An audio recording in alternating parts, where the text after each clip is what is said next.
အားလုံးပဲမင်္ဂလာပါရှင်ချီလီကချန် page မှာကြိုဆိုပါရနော်မင်ဒီနေ့ဒွင်းသီးတာခွေရိုင်လုံနည်းလေးကိုပြပြပေးမယ်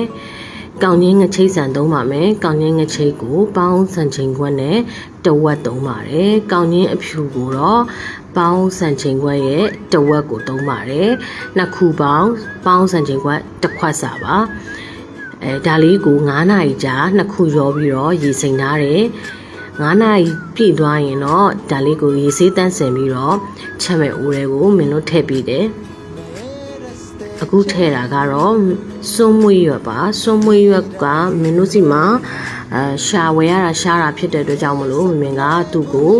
ခဲထားပြီးတော့တင်ထားတာဖြစ်ပါတယ်အဲ့ခဲထားတဲ့အတိုင်းကိုမင်းထည့်ပါတယ်မမီတို့ကဝယ်ရလွယ်ရင်စွန်းမွေးရွက်ကိုဒီတိုင်းထုံးချပြီးတော့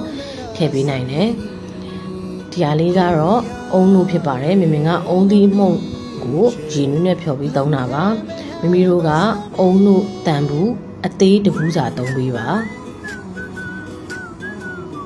အုံလို့ရေထည့်ပေးမယ်ပြီးလို့ရှိရင်ဒီထဲကိုအရသာအတွက်ကိုတကြားထမင်းစားစွန်းနဲ့3စွန်းထည့်ပေးပါတယ်ဒီထမင်းစားစွန်းနဲ့3စွန်းစာကကောင်းရင်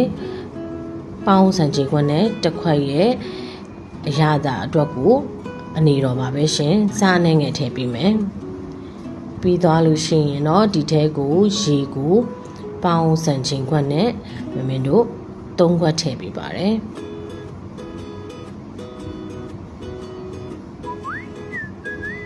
ဒါလေးကိုတခြားလေးလှုပ်မယ်ပြီးသွားလို့ရှိရင်မှမိဖို့ပေါ်ကိုတင်ပေးပါမယ်ရှင်မိဖို့မှာတင်ပြီးတော့အဖုံးလေးအုပ်ပြီးတော့ဆူလာသည်ဒီခဏချက်ထားပြီးမယ်ဆူလာတဲ့အချိန်ကျရင်တော့အခုလိုမျိုးလေးမင်းတို့ခဏမှွေပေးမယ်ဖုံးလေးဖွင့်ပြီးတော့ပြီးတော့ရင်အဖုံးပြန်အုပ်ထားပြီးတော့မီးကိုအေးဆုံးနဲ့ထားပြီးတော့မင်းတို့ကောင်းရင်းလေးတွေပျော့ပြီးတော့ဣလာသည်ထိမင်းတို့ချက်ထားပြီးပါမယ်ကဲဒီလိုအနေထားလေးကတော့ကောင်းရင်းလေးတွေပျော့ပြီးတော့ဤနေတဲ့အနေထားလေးတွေရလာပြီပေါ့နော်ကဲဒါဆိုလို့ရှိရင်ဒီကောင်းရင်းလေးရပါပြီမိပိတ်ထားလို့ရပြီနော်ကဲအုံလို့ရေချက်ပါမယ်အုံဒီတစ်လုံးကြိတ်ထားတဲ့အရေကိုသုံးပါမယ်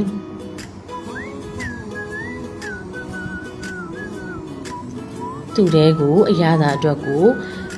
ကောင်းညင်းထဲမှာမင်းအရသာကထည့်ထားပြီးမို့လို့ဒီထဲမှာအစိမ့်အတွက်ပဲသွားမှာမို့လို့ထမင်းစားစွန်းနဲ့တစွန်းနဲ့တဝက်လောက်ပဲတကြားကိုမင်းထည့်ပေးပါတယ်။အုံလို့ရေအတွက်ကိုမင်းကအစိမ့်ဘက်ကိုလုံမှာဖြစ်ပါတယ်။ဒီကောင်းညင်းထဲမှာအချိုရတာအနေတော့ထည့်ထားပြီးမို့လို့ပါ။အုံလို့ရေကြိုထားတော့မှဒွင်းသီးလေးတွေပြင်ထားမယ်။မိမိတို့ကြိုက်နေတဲ့ဒွင်းသီးကိုတုံပြီးတော့လုံနိုင်တယ်။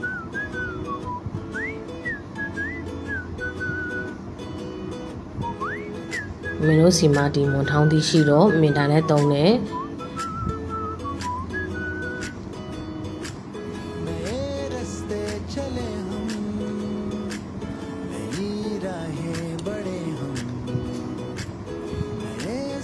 ဒီထဲမှာဒွင်းသီးကိုမိမိတို့ကမများကြိုက်မများထည့်ပါနည်းနည်းပဲကြိုက်တယ်ဆိုရင်တော့နည်းနည်းပါပဲထည့်နိုင်ပါတယ်မင်းကတော့ဒီအနေထားလေးထည့်ပြီးတော့တုံထားပါတယ်မင်းချက်ထားတာအလုံးပေါင်းကောင်းရင်းအဖြူနဲ့ကောင်းရင်းအမဲကိုမှအလုံးပေါင်းစံချိန်ခွက်နဲ့တစ်ခွက်စာပဲချက်ထားတာပါ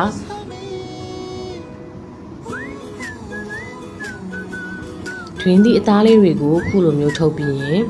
မင်းတို့ခြေထားပေးရမှာပေါ့နော်သူ့ကိုအရန်အကြည်မဟုတ်ပဲနဲ့အနှဲငယ်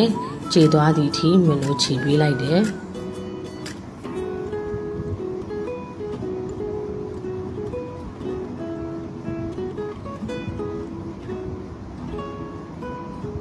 ဒီလိုအနေထားလေးဆိုရပြီပေါ့နော်ဒါဆိုရင်အုံတို့လေးတွေလည်းစုပြီးပြီအုံတို့စုထားတဲ့အထဲကိုမင်းတို့မှွေလိုက်တယ်ခဏမှွေလိုက်တယ်မှွေပြီးရင်အုံဒီတစ်လုံးကြိုထားတဲ့အုံတို့ရေလေးကအခုလိုအနေထားလေးရနေပြီပေါ့နော်ဒီလိုအနေထားရလာတဲ့အချိန်ကျရင် မင်းတို့ကြိတ်ချီထားတဲ့အဲဒီတွင်းသီးလေးတွေကိုမင်းတို့ထည့်ပေးမယ်နော်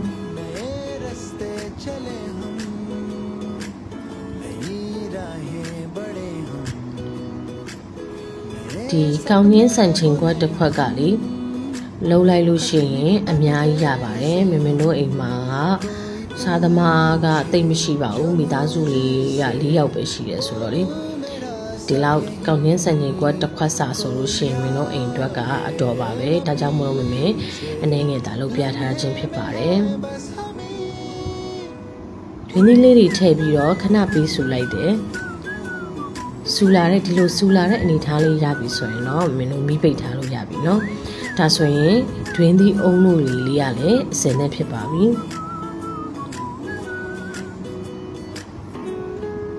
ဒီမှာကြည့်ဒါလေးကကောင်းရင်ပေါင်းစံချိန်ခွက်နဲ့တစ်ခွက်ကိုမင်းချက်ထားတာတစ်ခုလိုတဘူးရတယ်အုံလို့ရေလေးကလည်းအသင်ဖြစ်နေပြီဒါဆိုရင်စားဖို့ပွဲပြင်းများပါမယ်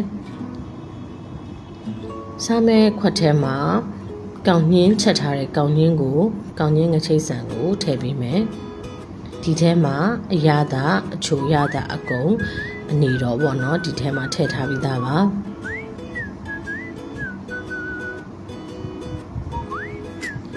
ထည့်ထားတဲ့ကောင်းညင်းတွေကို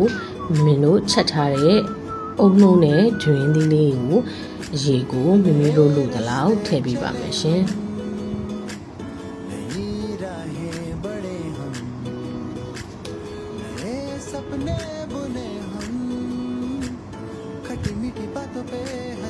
အုံလုံးနဲ့တွင်းသီးချက်ထားတာလေးကအခုလိုမျိုးတွင်းသီးအဖက်ကလေးတွေပါရင်ပိုပြီးစားကောင်းတာမို့လို့မင်းက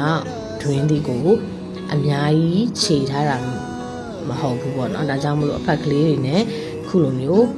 သုံးဆောင်နိုင်တာပေါ့ဒါကြောင့်မလို့အုံတို့ရီလေးကလည်းအရသာကိုအချိုမပြင်းထားဘူးအစိမ့်ဘက်ကိုတွားထားတဲ့ကောင်းညင်းမှလည်းအရသာအချိုတက်လေးပါပြီးသားဖြစ်နေပြီ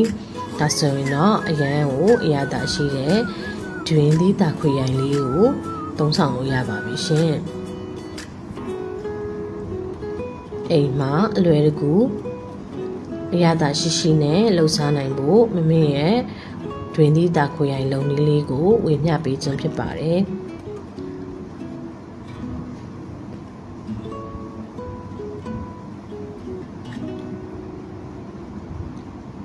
အားလုံးပဲဆုံးထိကြည့်ရှုပေးလို့ကျေးဇူးတင်ပါတယ်ရှင်